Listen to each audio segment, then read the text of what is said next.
sa ginawa ni Chinshu sa pagpapakita ng unang galaw ng palm technique. Nagulantang naman silang lahat dahil itong araw ang pinakamalakas na bersyon ng palm technique, at itong araw ay mas higit pa sa ginawa ni Duan Jinfei, kaya si Duan Jinfei ay pinagpawisan na lamang ito ng malamig dahil sa kanyang nakakakilabot na nasaksihan dahil hindi nga raw ito makapaniwala na may talento ang kanyang walang kwentang kapatid. Bumalik naman sa ating bida, habang tuloy pa rin ito sa pagpapalabas ng kidlat sa kanyang paligid, habang sumasambit din ito ng isang mantra para mabuo na niya ang kanyang Thunderbolt Palm, at wika din ni Chinshu na ipapakita ng araw niya ang totoong kapangyarihan ng isang anak ng Diyos. Kasabay nun, napangisi naman ito, kaya nagkaroon naman rito ng Thunder Tribulation sa kalangitan, kaya dali-dali naman bumaksak ang Thunder Tribulation sa kanyang lokasyon, kaya sa nakakakilabot na pangyayari nakabuo naman ang ating bida na isang makapangyarihang Divine Phoenix. Sa mga nasaksihan ng Saintess na mangha naman ito dahil itong araw ay isang Divine Beast Vision na tinatawag na Divine Phoenix, at pinuri niya din ang ating bida na talagang expert ito sa pagbabasa sa mga nakaukit sa bato na iyon. Kasunod nun, inalis na ni Chinshu ang Divine Technique sa pamamagitan ng paghinga nito ng maluwag, pagkatapos niya itong nagawa, nagmayabang naman ito sa kanyang kapatid na kung naniniwala na bang araw ito sa kanya. At sinabihan niya din ito na iyon nga raw ang totoong Divine Palm Technique. Nagalit naman rito si Duan Jinfei dahil hindi ito makapaniwala sa kanyang nasaksihan, kaya hindi pa rin ito kambansido sa kanyang mga nakita. Ngunit sinabihan naman siya ni Chinshu na may pangungutya sa kanyang kapatid, na kung kailangan pang araw niya itong ulitin sa kanya bago niya ito matanggap. Kaya nagsumbong din ito sa Saintess na ang mga taong ganito ay hindi matanggap ang pagkatalo. At ngayon naniniwala na bangaraw ang Saintess na ang Yunyan Stone Tablet ay iniwan ng Western Immortal ang kanilang dating ancestor, hindi naman nakapagsalita rito ang Saintess dahil may katotohanan naman nga raw ang sinabi ng ating bida dahil sa mga pinakita nito sa kanila. Ngunit sa hindi inaasaang pagkakataon, bigla na lamang lumapit rito ang hangal habang hawak niya ang damit ng ating bida, at sinabihan niya din ito, sa kanyang pagganap sa mga nakaraang taon, paano niya ito mauunawaan ang bato na ito, at tiyak na lihim niyang sinanay ang palm technique ng maaga, at pagkatapos ay inimbento ang kwento ng immortal ng Fairy Bixie upang linlangan ang Saintess. Inalis ng ating bida ang kamay ng hangal, kaya sinabihan niya ang kanyang kapatid dahil hindi pa ito naniniwala sa kanya, kaya may papakitang araw ito sa kanila. Kasabay nun, winasiwas ng ating bida ang kanyang kamay na may lightning bolt, kaya sa hindi inaasaang pangyayari nawasak naman rito ang bato. Pagkatapos nawasak ng bato lumitaw naman rito ang isang scroll sa bato, wika ng Saintess habang namamangha ito sa kanyang nasasaksihan na itong araw ang Jongyang Sutra. Sinabi din ng kanyang auntie na itong araw ang Jongyang Sutra na mga bagay na nawawala sa loob ng libu-libong taon ay natagpuan na. Kaya talagang totoo ang sinasabi ng manyakol nating bida. Kasabay nun, bumaba ang scroll sa Saintess, kaya may pagmamayabang na nagsalita ang bida na kung naniniwala na bang araw ang Saintess sa kanya.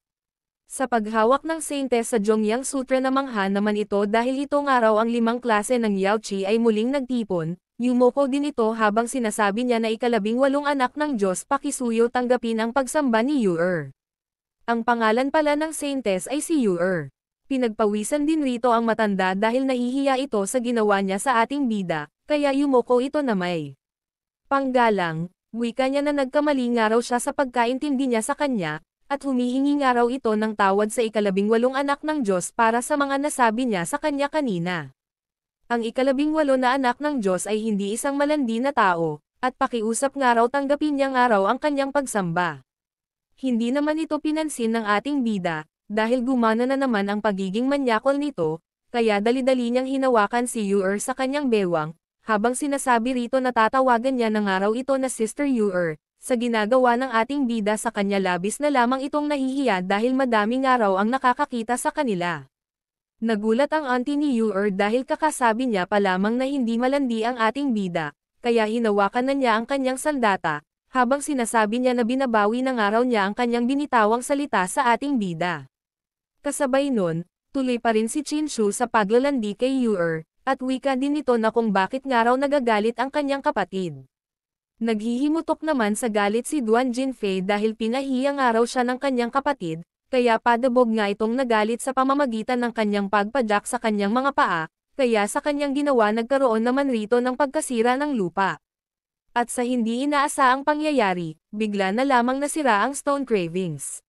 Nangamba naman rito ang hangal dahil papabaksak ng araw ang Stone Cravings sa kanya, kaya sa kasamahang palad buong-buo niya naman itong sinalo, ngunit gumamit naman ito ng kanyang chi para makawala ito sa mga nagtutumpukan na bato, at pagalit din itong nagsaad sa kanyang isip na maghintay nga raw si Chinshu sa kanya at makakabawi nga raw ito.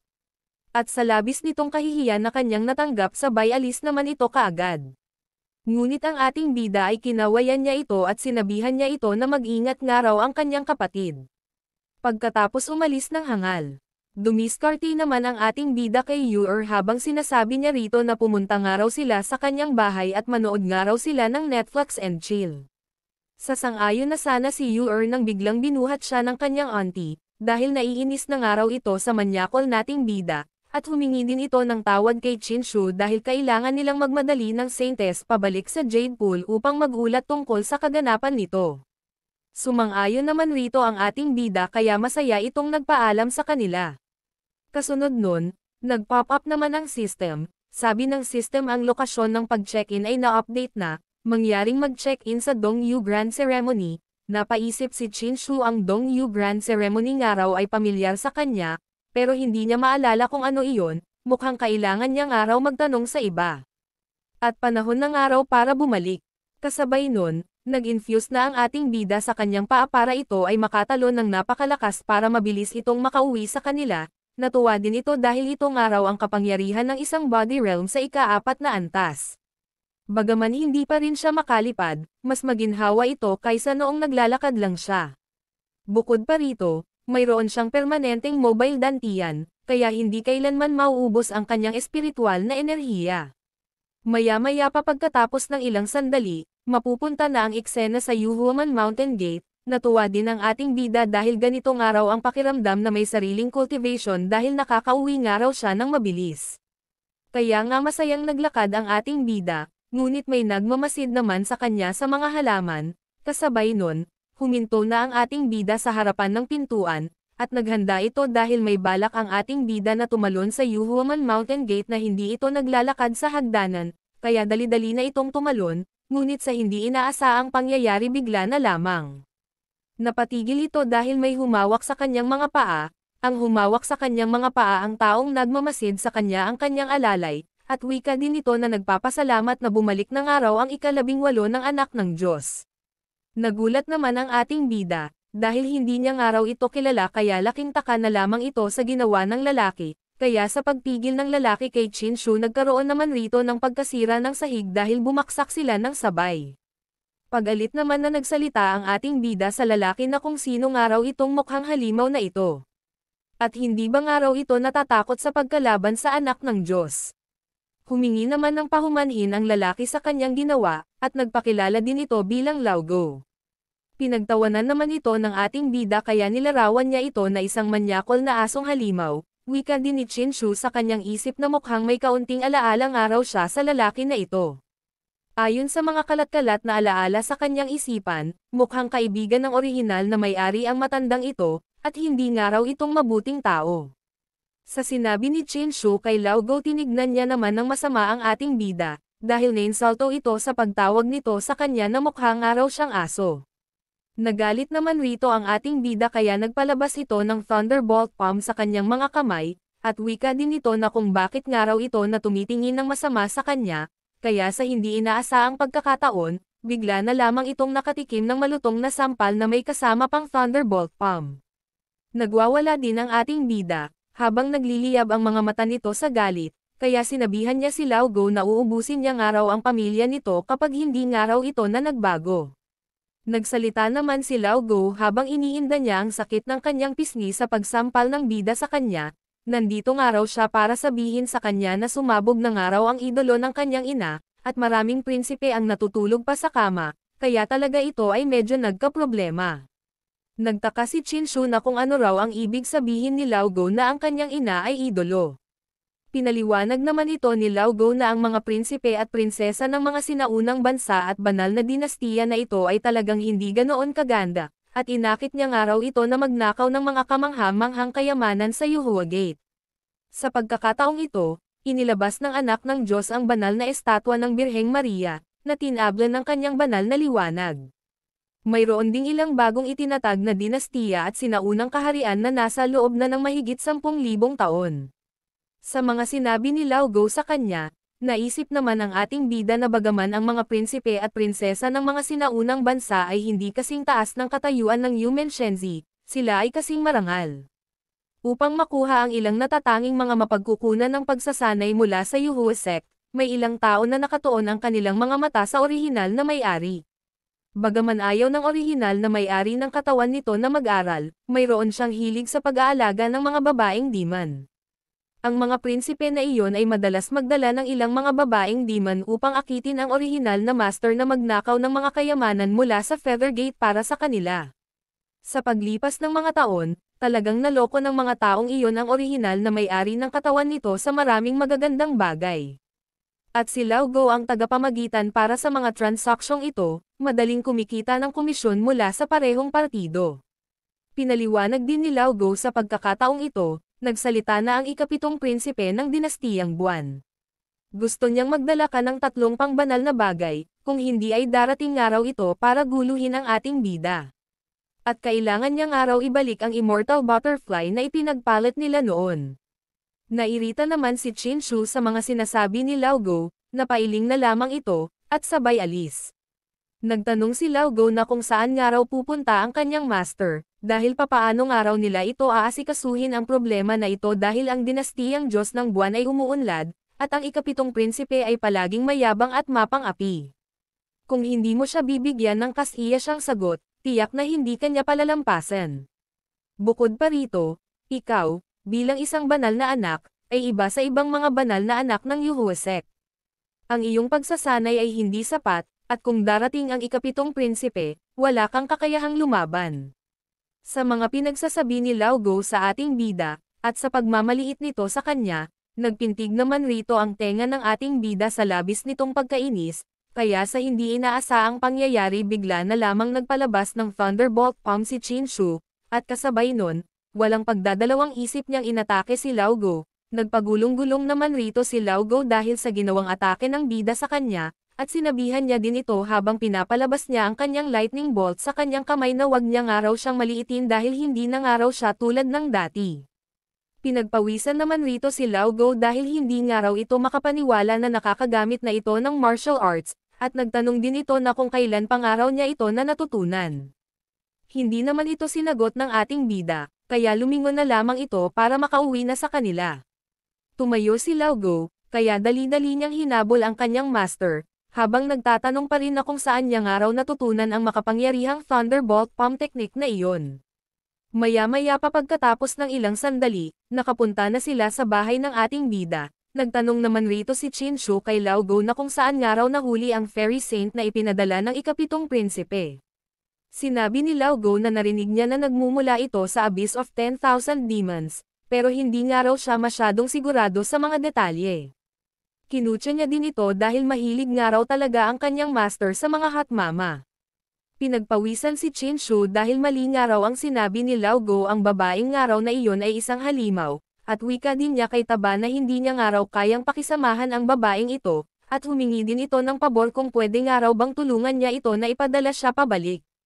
Ngunit napagtanto naman ni Taba ang sinabi ng kanyang master, kaya sinabihan niya din ito na kung siya nga raw ang magtuturo rito mas magiging maamong araw ito sa kanya, ngunit sinagot naman siya ng ating bida na wala nga raw siyang oras para dyan dahil madaming araw siyang ginagawa.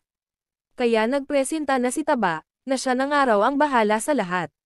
Maya-maya pa pagkatapos ng ilang sandali, napunta na ang eksena sa harap ng pintuhan ng bahay, kasabay nun, inutusan naman ni Qin Shu si Taba na siya ng araw ang maunang pumasok.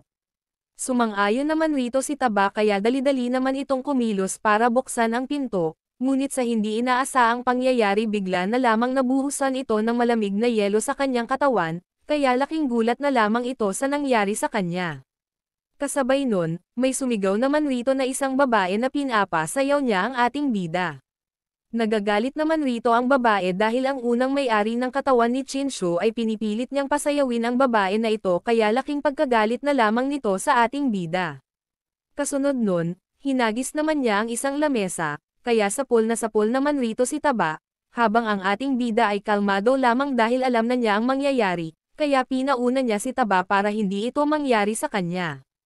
Kaya si Taba ay nawalan na lamang ng malay rito, kasabay nun, pinakita naman rito ang isang magandang babae habang may hawak itong malaking kahoy na maso, at wika din ito sa ating bida na itong araw ay isang manyakol.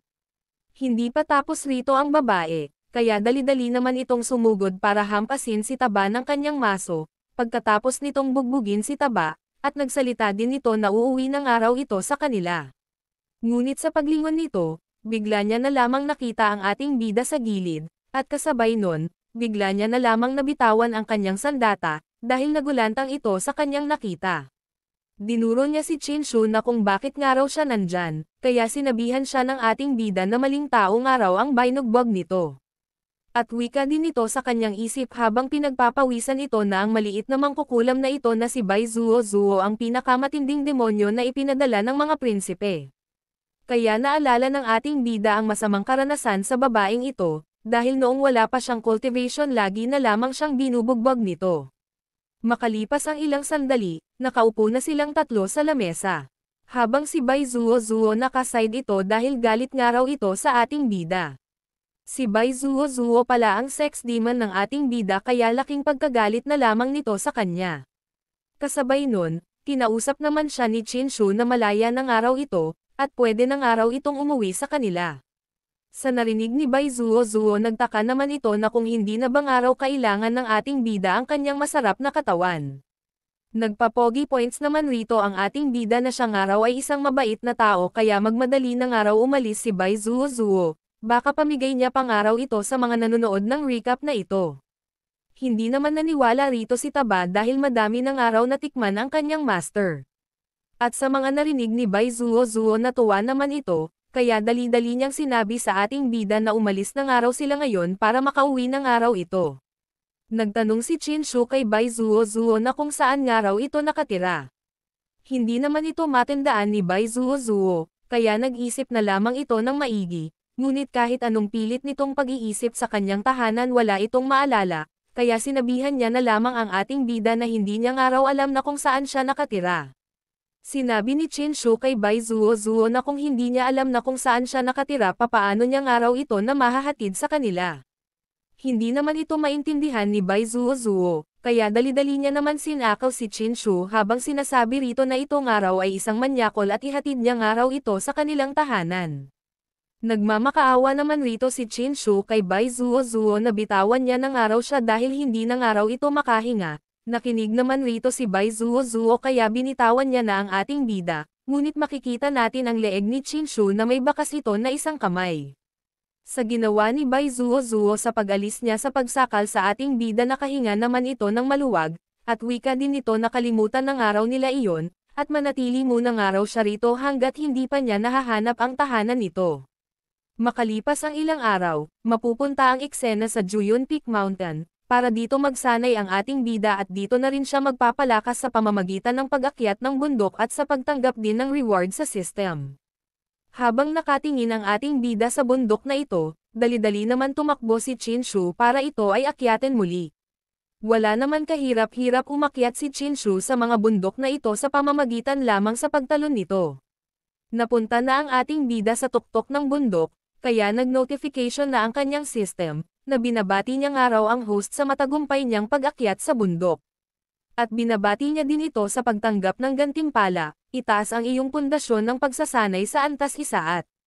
Maabot ang ikalimang yugto ng pagpapakinis ng katawan. Ang cultivation ng ating bida ay nasa 5-star body realm na ito. Sa kasunod na araw, tuloy pa rin ang ating bida sa pag-akyat ng bundok, dahil ito ang paraan ng ating bida para ito ay lumakas at makakuha ng maraming reward sa kanyang system, kaya tumaas na naman ng isang antas ang kanyang cultivation. Sa ikatlong araw, ika-4, at ang ikalimang araw niyang nagsasanay tumaas na naman kanyang cultivation, at kasabay notification ang kanyang system na binabati niya ang host sa pag-akyat ng Juyun Peak sign-in nito, matagumpay na muling nag-sign-in ang Juyun Peak.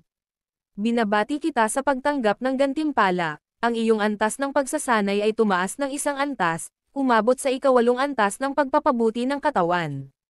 Binabati din ang host sa pag-sign sa Juyeon Peak sa 5 sunod-sunod na araw, kasama ang karagdagang gantimpala, ang Tango It's the Moon.